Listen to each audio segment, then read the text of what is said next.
Their eyes were opened, we read. The tree of the knowledge of good and evil has done its work. And they gain knowledge. Sadly, it's a knowledge they wish now they didn't have, because they realize what they've lost. The glory that was theirs as those created in God's image has been stripped away, and now all they see is mere flesh that's been composed from the dirt. The embarrassment at what they had forfeited compels them to cover themselves with the nearest thing to hand, leaves. So behold, leaf-covered Adam and Eve, in which glory has been replaced by shame. From then until now, their descendants have known nothing but shame. Born to it, we think it's normal, the way that it's supposed to be. But friends, it's not. Because we were created for glory. Jesus came to restore that glory, to put us back into relationship with God so that what Adam lost could be restored. And we see that in John chapter 2 in the story of a wedding. Look at verse 1. On the third day there was a wedding in Cana of Galilee, and the mother of Jesus was there. Now both Jesus and his disciples were invited to the wedding. From her presence and involvement in what happens, it seems that Mary knew one of these families. Cana was a little village not far from Nazareth where Jesus had grown up. And no doubt when they had lived there before, Mary had gotten to know this family. And she becomes involved now in the wedding in some capacity. And because Jesus is her son, he gets invited to this wedding. But he's just begun his career as a rabbi. And so he has a dozen disciples in tow. And as we well know here at Calvary Chapel of Oxnard, the goal of a disciple is to be just like the rabbi. And so to that end, disciples follow their rabbi everywhere, wherever he goes. And because Jesus is going to this wedding, they go along, which may account for what happens next. Verse 3.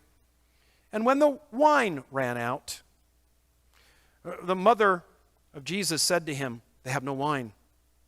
And implied in her words are, "And it's your fault for bringing all these disciples with you." Running out of wine at a wedding feast was a major disaster,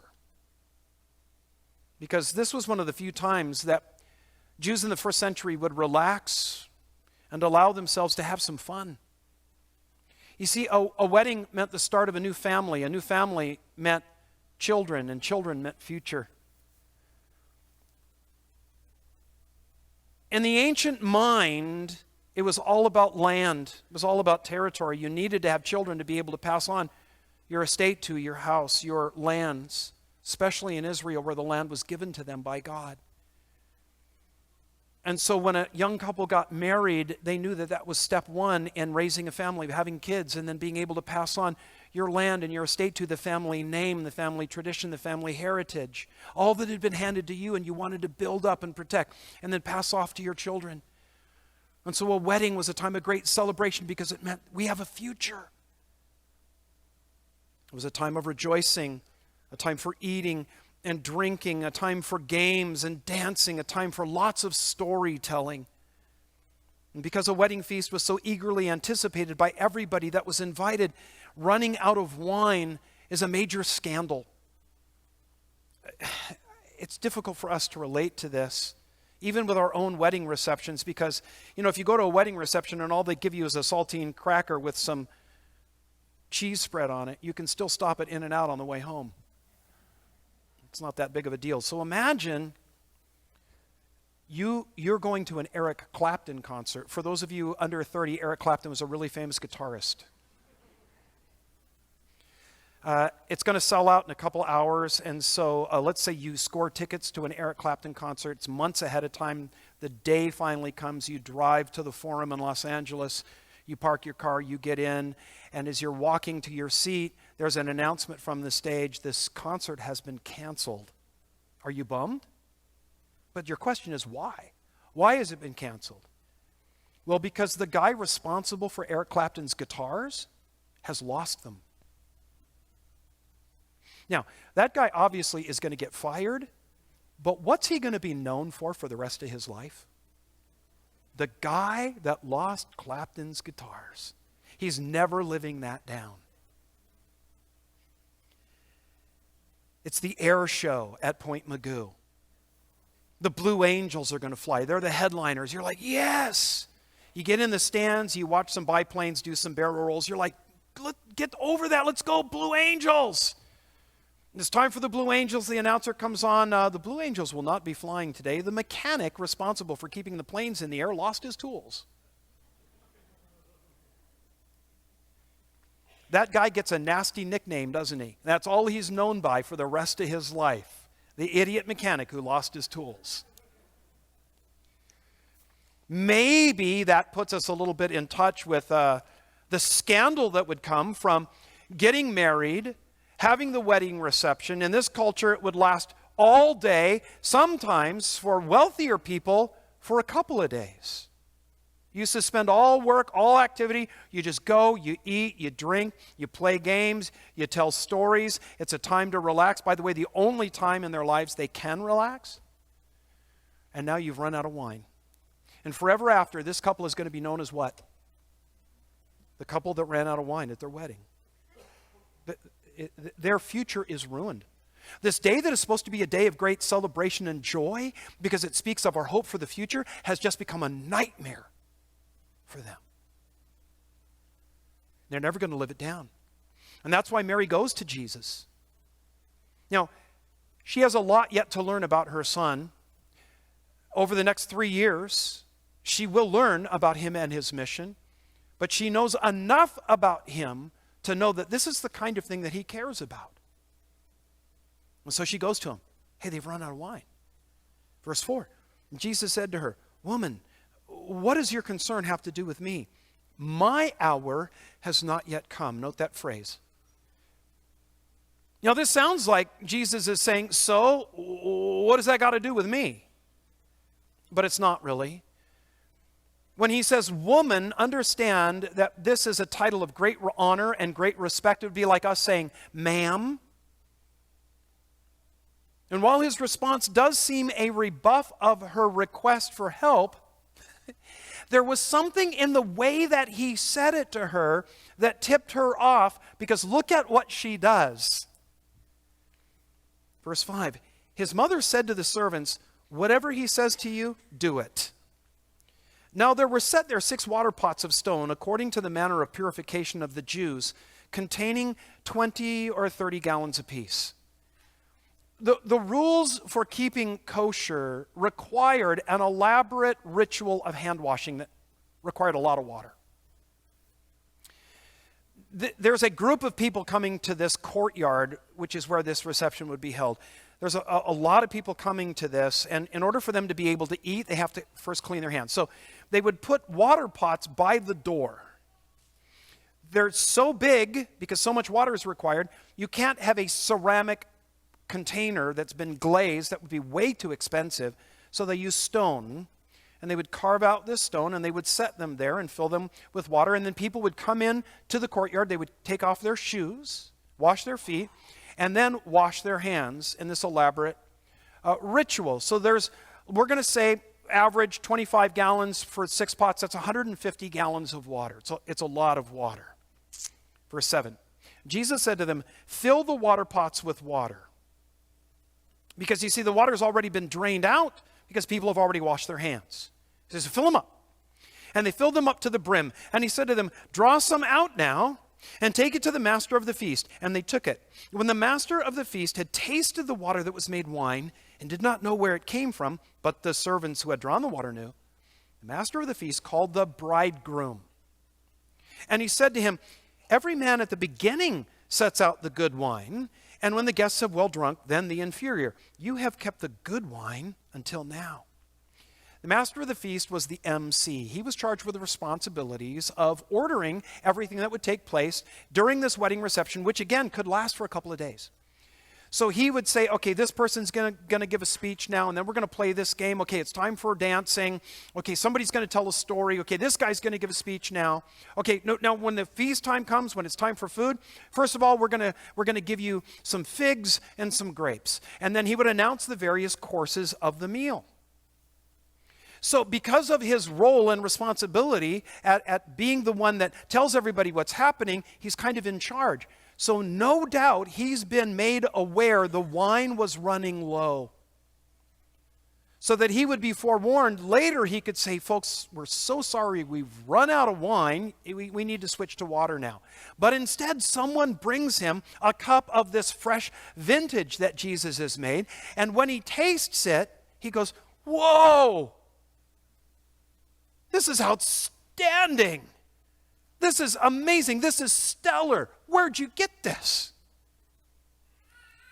And then he calls the groom over. And he says, you flipped it. Normally, you give the good stuff first, and you save the Ripple and the Boone's Farm till later. Remember Boone's Farm?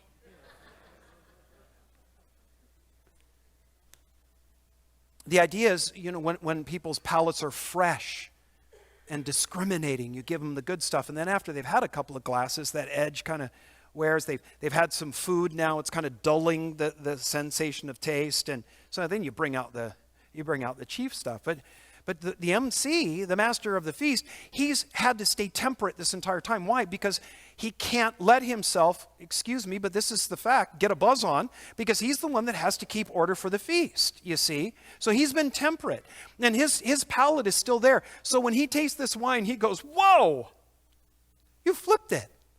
You've saved the good stuff till now. And there's how much of it? 150 gallons. Which means not only is everybody leaving this feast with a doggy bag of hummus and pita, they're leaving with a large carafe of this wine as well. They're going to be talking about this for a while. And note who gets the credit for it. Do you note who gets the credit for it? The groom. The groom. Who just moments before stood in jeopardy of having his reputation utterly ruined because he ran out of wine at his wedding. Now, his future has been saved. And the only one who knew about what had been done were the servants, Jesus' disciples, and his mom. If we were writing Jesus' story, if it had been turned over to us and we were coming up with it, write the story of the Messiah, where would we have him perform his first miracle? Because this is his first miracle. Where would we have the Messiah, Jesus, performing his first miracle? Probably at the temple in Jerusalem. The center of Jewish life. Maybe in Rome. We would have, let's say it's in the temple of Jerusalem, and we'd assemble the Sanhedrin, the Jewish high council, their highest governmental body. We'd have the priests there, all the important people, thousands of spectators. And we'd have Jesus come out, and in front of them all, he would stand there, and as he announces his arrival, he'd levitate a couple of feet off the ground. A light from heaven would shine down on him. Angels would begin to fly around his head. He'd hold out a flaming hoop in this hand and a flaming hoop in this hand, and tigers would jump through them. And they would come and kneel at his feet and look up admiringly at him. Kind of like Satan tempted Jesus in the wilderness.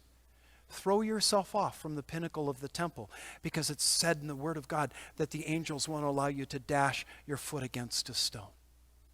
And you can come the way the people expect the Messiah to come, from the heavens with angelic attendants. Yeah, we would have Jesus perform his first miracle with spectacle, so that everybody would know what's going on. But that's not how Jesus performed his first miracle, nor where. It was in a little village of a few houses where everybody knew everybody else, and a young couple's future stood in jeopardy because they ran out of wine. And when he performed his miracle, he did it quietly so that almost no one knew.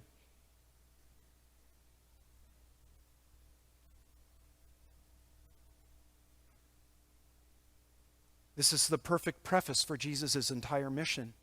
Because just as Jesus saved that couple from a future of shame, that's why Jesus Christ came, to save you from an eternity of shame. By removing your sin. Look at verse 11. This beginning of signs Jesus did in Cana of Galilee, Podunksville, and manifested his glory, and his disciples believed in him. John says this miracle is a sign. He calls it a sign because a sign points to something beyond itself. What it pointed to is the very reason why God the Son came, and it's summed up in that word glory in verse 11. John says Jesus manifested his glory by turning water to wine, and by so doing, saving this couple from embarrassment. Only a few knew about it. You see, the glory that John is referring to here isn't some bright, shining cloud that every eye sees. It's the quiet majesty of what it means to be fully human, to be someone in whom the image of God is complete. It's what John meant back in verse 14 of chapter 1 that we looked at last week. Look back there real quick. Verse 14 of chapter 1. This is what you'll remember was what we looked at last week. John says, "And the Word became flesh and dwelt among us, and we beheld his glory, the glory as of the only begotten of the Father, full of grace and truth." Friends, here's why Jesus turned water into wine, to save that young couple from embarrassment. And that's why he did it quietly, behind the scenes, so the center of attention would stay where it belonged, on this young couple that has just gotten married. This was their time, it was not his, which is exactly what he says in verse 4. It's not his hour. Whose time was it at this wedding reception? It was time for all attention to be on this young couple. It was their time, it wasn't Jesus' time. And so he performs this miracle in a quiet way so that the attention can stay on them. He made no big show of it. What would have happened to this young couple if Jesus had started waving his arms and said, "Hey folks, they've run out of wine, but watch this"? Yes, it would have been great. Everybody would have gone, "Yay, Jesus." But what would have that couple's reputation have been? It would have been ruined. It would have been shattered. "Oh yeah, you're the guys that ran out of wine. So Jesus had to do this miracle for you." John says it's a sign of what Jesus came to do. He came to remove shame. He does so by undoing sin. That's what the cross and the resurrection are all about. The gospel is the good news that Jesus revokes shame and restores to us the glory that God originally intended for us. Throughout history, people have tried to control others by shaming them. Think of the phrase, "shame on you." How often parents will say that to their children, teachers to their students, coaches to their athletes. "Shame on you." It's an attempt to control others by putting shame on them, by embarrassing. If you don't do that, if you did that, you'd be embarrassed. It's an attempt to control others because shame is a powerful motivator. No one wants to be embarrassed in front of others. In some cultures where honor is a chief virtue, public embarrassment can only be expunged by ritual suicide, harakiri. In some cultures right now, if a member of a family does something dishonorable, the other members of the family are required to kill that person. It's called an honor killing. That's how great this idea of shame is. The fear and the pain of shame is so great, people use all kinds of things to deal with it.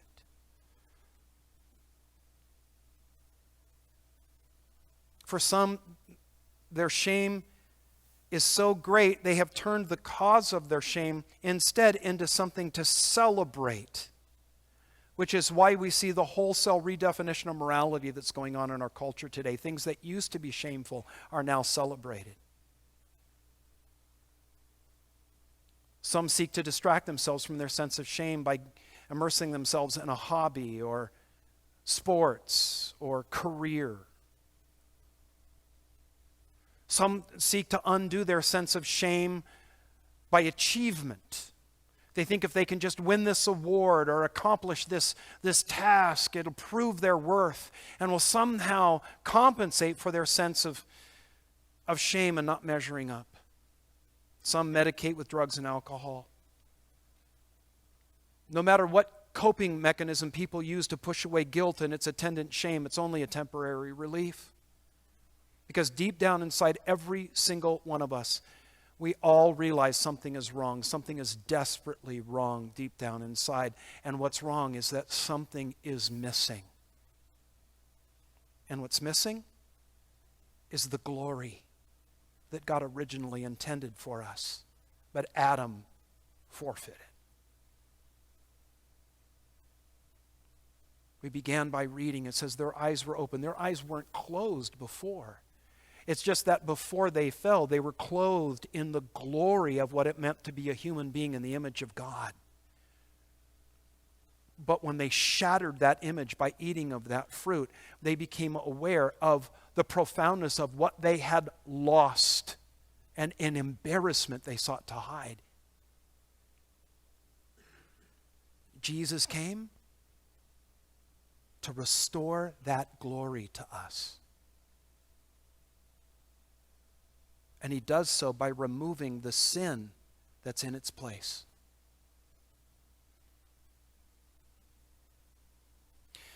You want to know how real shame is? Because I know there's some of you that might be sitting there thinking, I don't really have anything to be ashamed of. Really? Here's an exercise for you. Try staring at one other human being, looking in their eyes for more than 5 seconds. I'll do this. I've done this with married couples. They're supposed to be intimate. And even married couples have a hard time doing this, looking into each other's eyes. It's super uncomfortable. You know why? Because the eyes are the windows of the soul. And when we look into somebody else's eyes, it doesn't take very long before we get the sense of, uh-oh, they're seeing me.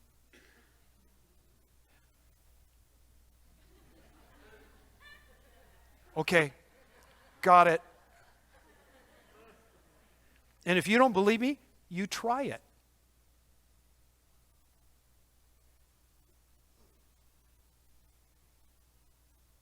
The thought is, if people really knew me,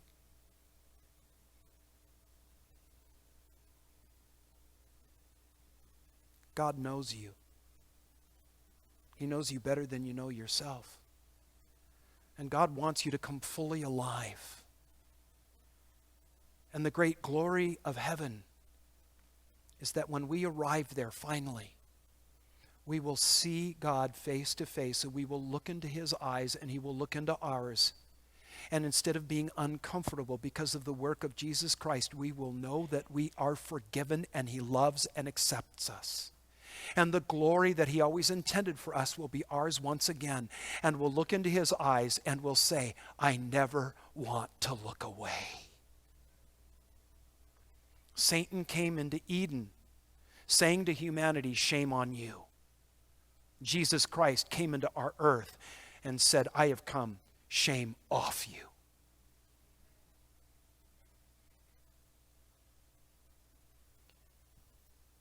What a perfect miracle for Jesus to perform as his first, because it gives us a picture of why he came. He came to deliver us from shame, to save us from an eternity of it.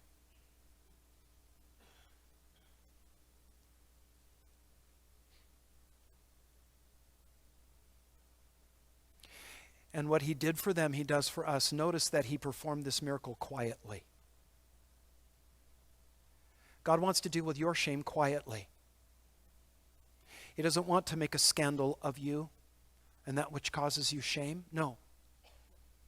He wants to forgive you quietly. Now, you need to know that Satan, on the other hand, wants very much to put shame on you. The temptation into that which causes shame. He tells you, oh, listen, you can do it. No one will ever know. We'll keep it secret. But you need to know his plan from the beginning is to one day out you and to shame you and hold you as a triumph of his rebellion against God. He wants to shame you publicly. He wants to destroy you because the enemy comes to steal and kill and to destroy. He wants to take your future from you. What we need to do is bring our hearts before the Lord and say, Lord, forgive me. And he comes to us quietly and he says, I forgive you. And I give you the promise of future glory. Hold on to me. Sin held on to becomes fuel for shame. Sin released into the forgiveness of God opens room for glory.